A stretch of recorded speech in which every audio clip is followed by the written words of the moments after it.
মামলুকদের সোনালী যুগে ব্যস্ত কায়রো নগরীতে বসবাস করতেন এক জ্ঞানী মানুষ, হাকিম। তিনি ধনবান ছিলেন না, উচ্চ পদস্থও নন, কিন্তু তার প্রজ্ঞা ছিল নীল নদের জলের মতো তীক্ষ্ণ, জীবনদায়ী, গভীর। তার এমন সুনাম ছিল যে সমাজের সব স্তরের মানুষ তার কাছে পরামর্শ নিতে আসত। তিনি কখনো কাউকে ফিরিয়ে দিতেন না, কারণ তিনি বিশ্বাস করতেন কুরআন যেমন বলে, সৎ কাজের নির্দেশ দাও এবং অসৎ কাজ থেকে বিরত রাখো।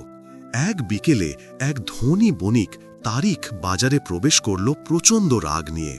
তার পেছনে কাঁপতে থাকা এক ছোট্ট দাস বালক। চোর!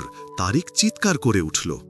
এই ছেলে আমার স্ত্রীর গয়নার বাক্স থেকে সোনার লকেট চুরি করেছে, তার হাত কেটে নেওয়া উচিত।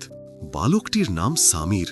সে কাঁদতে কাঁদতে কসম করে বলল, আমি চুরি করিনি স্যার, আমি কেবল ঘর পরিষ্কার করেছি, আল্লাহর দোহাই, আমি নির্দোষ।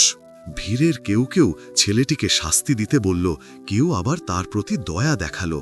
তখনই হাকিম হইচই শুনে এগিয়ে এলেন। তার শান্ত উপস্থিতি যেন পুরো পরিবেশকে স্তব্ধ করে দিল। সম্মানিত তারিক, হাকিম নরম কিন্তু দৃঢ় কণ্ঠে বললেন, হাত কেটে নেওয়া খুবই গুরুতর শাস্তি। আল্লাহ সব দেখেন, সব জানেন। সত্য নিশ্চিত না হয়ে এমন শাস্তি দেওয়া অন্যায় হবে। আমাকে একটুখানি জিজ্ঞাসা করতে দিন। তারিক হাকিমের সুনামের প্রতি শ্রদ্ধা রেখে সম্মতি দিল। হাকিম জিজ্ঞাসা করলেন, আপনি নিশ্চিত আজ সকালে লকেটটি বাক্সে ছিল? হ্যাঁ, তারিক বলল, আমার স্ত্রী ফজরের সময় দেখেছে। আর এরপর কে কে ঘরে গেছে? শুধু এই ছেলেটি ঘর পরিষ্কার করতে। হাকিম কিছুক্ষণ ভেবে বললেন, একটি বড় মাটির কলসি এনে পানি ভরে দিন। তারপর তিনি পুরো পরিবারের সদস্য ও সব কর্মচারীকে ডেকে আনলেন। সবাই অবাক হয়ে জড়ো হল। হাকিম বললেন, এই কলসিতে যে পানি আছে তা শুধু পানি নয়, এতে আছে সত্য প্রকাশের ক্ষমতা। তোমরা একে একে হাত পানিতে ডুবিয়ে তুলবে।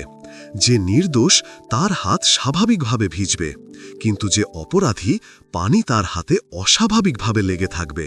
একজন একজন করে সবাই হাত পানিতে ডুবিয়ে তুলল। সবার হাতেই পানি স্বাভাবিকভাবে গড়িয়ে পড়ল। শেষ পর্যন্ত সামিরের পালা এলো। সে ভয়ে কাঁপতে কাঁপতে হাত ডুবিয়ে তুলল এবং তার হাতও অন্যদের মতোই ভিজল। হাকিম হেসে বললেন, এবার সবাই নিজের হাত দেখুন। তিনি সারিবদ্ধভাবে সবার হাত পরীক্ষা করলেন। এক বৃদ্ধ কর্মচারীর কাছে গিয়ে থেমে বললেন, এই মানুষটিই চোর। লোকটি হতবাক হয়ে উঠল, কিন্তু আমার হাত তো শুকনো, পানি লেগে নেই। ঠিক সেটাই, হাকিম ব্যাখ্যা করলেন। তুমি সত্য শিরাম ভেবে এত ভয় পেয়েছিলে যে আদৌ হাত পানিতে দাওনি। সবার হাত ভিজেছে, শুধু তোমারটা পুরো শুকনো।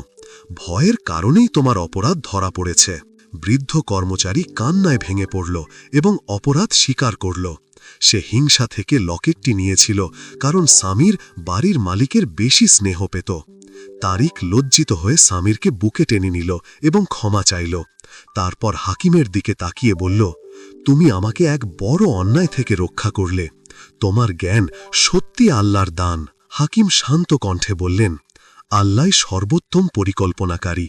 সত্যের অনুসন্ধান করতে হলে মনকে ন্যায়পরায়ণ রাখতে হয়।